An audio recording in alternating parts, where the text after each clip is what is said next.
A rare look inside the secret world of the KKK. For those of you who think burning crosses and hooded rallies are relics of the civil rights era, think again. Hate groups in America have doubled in the past decade, and it may surprise you who's among their ranks and what their agenda is inside the new KKK. Klansmen, left face, forward march. In a forest grove not far from the nation's capital, For God, for God, for country, For country! a group of men and women gather.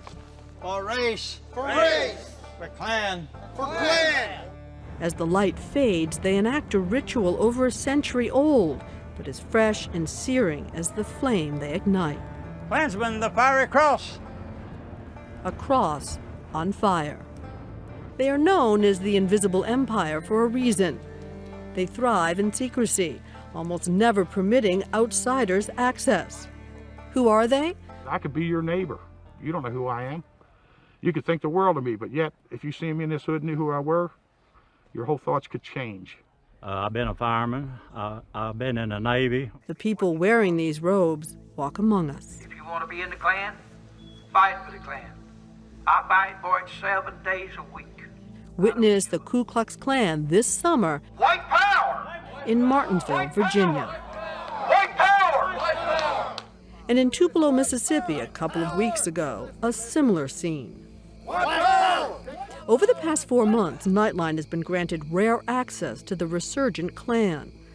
Their rituals, their people, their message of racial segregation. If we do not protect our race and protect our people, they're going to destroy us.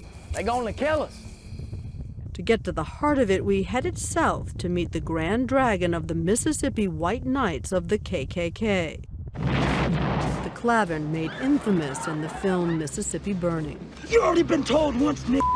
It's impossible not to think of what once happened here, the territory scarred by the battles of the civil rights era. A Klan bomb ripped apart Birmingham's 16th Street Baptist Church, killing 4 children attending Bible class. So we're in Birmingham, Alabama. And just down here is the jail where Martin Luther King Jr. wrote the famous letter from a Birmingham jail.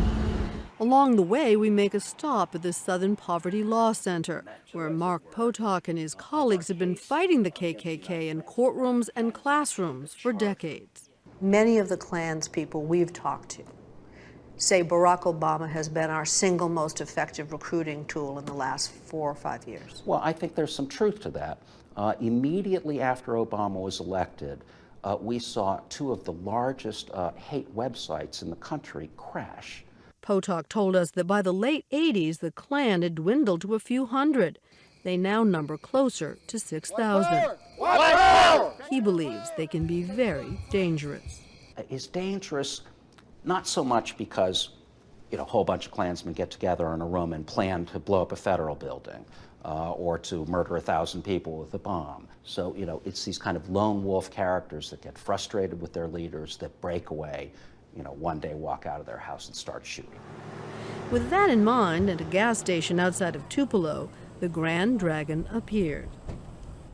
He is also known as Stephen Howard. 31 years old, he says he's an Iraq War veteran. He comes with a loaded pistol on his hip and tells me he's got serious PTSD. We agree to follow him to a remote location where cell phone service is spotty, next to a trailer by the woods.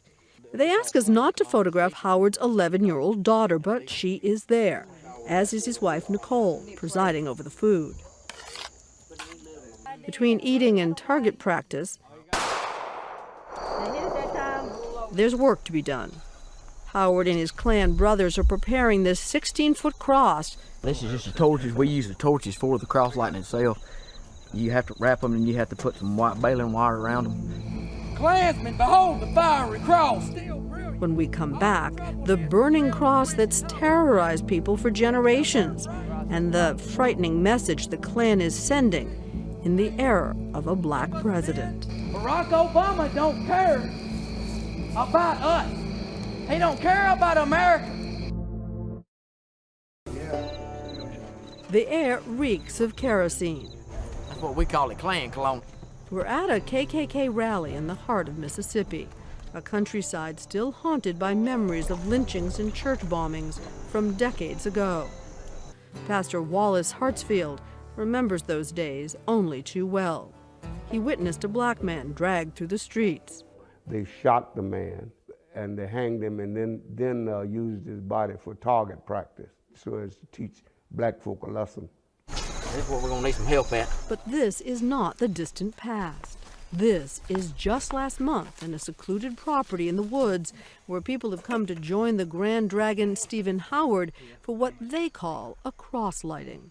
America is at turmoil, and we're lighting crosses to let people know that America is at turmoil right now. This Klansman, who asked we not show his face for fear he'd be fired from his job, starts to get ready for the evening's rituals. But you're wearing the robes of traditional terrorists, of traditional haters. That's just the outlook that they want to give you. That ain't true.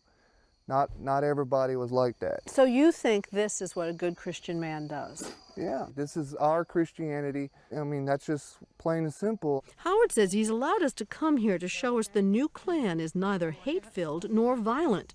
Yet what we heard and saw during our time with them suggests otherwise. Black people and white people are nowhere related. In my opinion, I think black people evolved from animals. And I believe that we need to be separated. Whites and blacks need to be separated. I don't agree with race mixing. Let them set up their own state where they belong and give them their own homeland. And if your daughter, when she got older, came home and said, I want to go out with a black boy.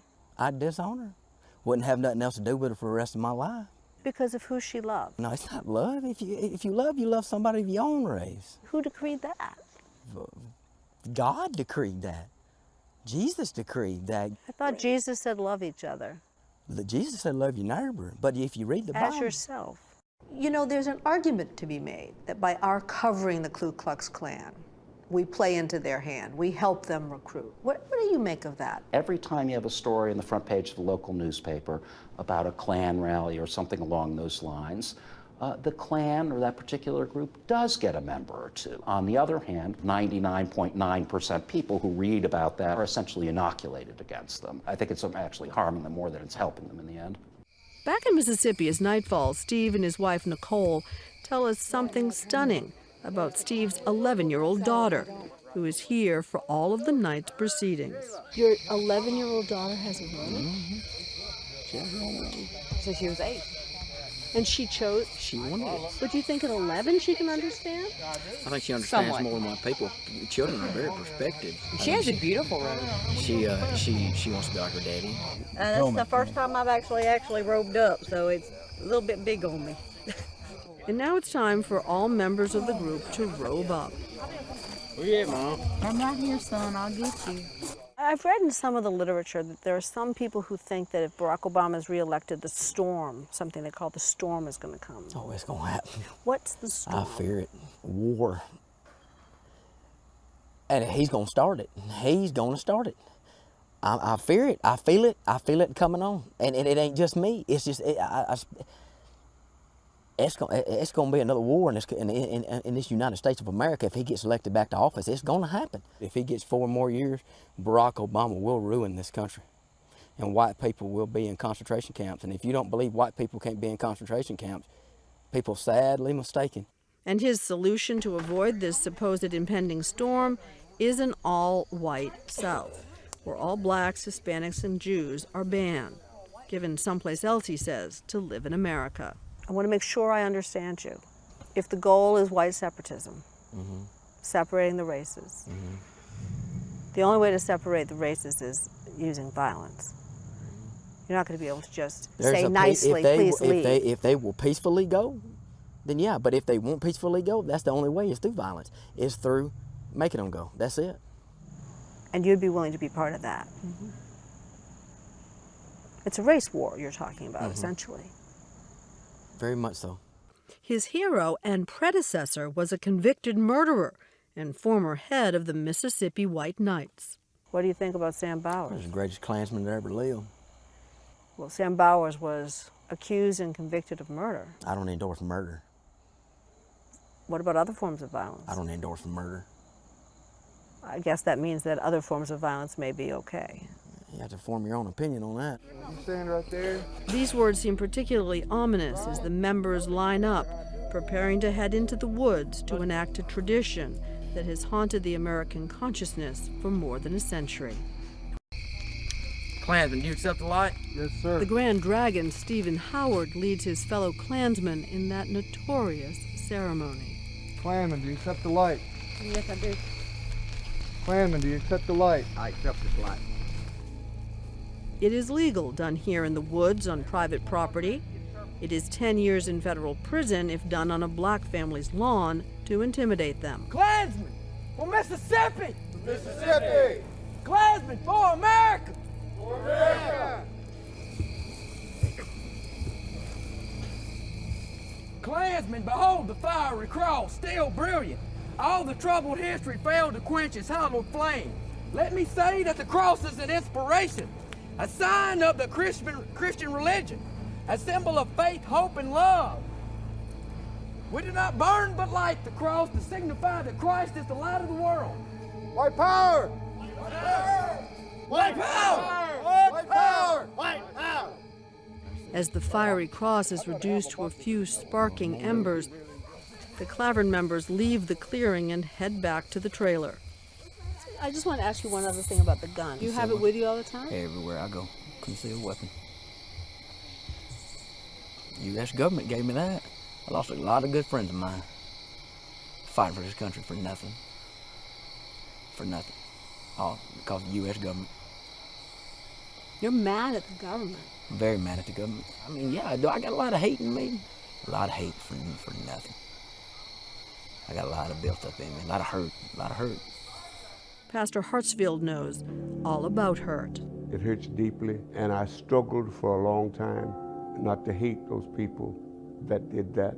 Good will overcome evil. Right will overcome wrong. On this night, you can only hope the pastor's right.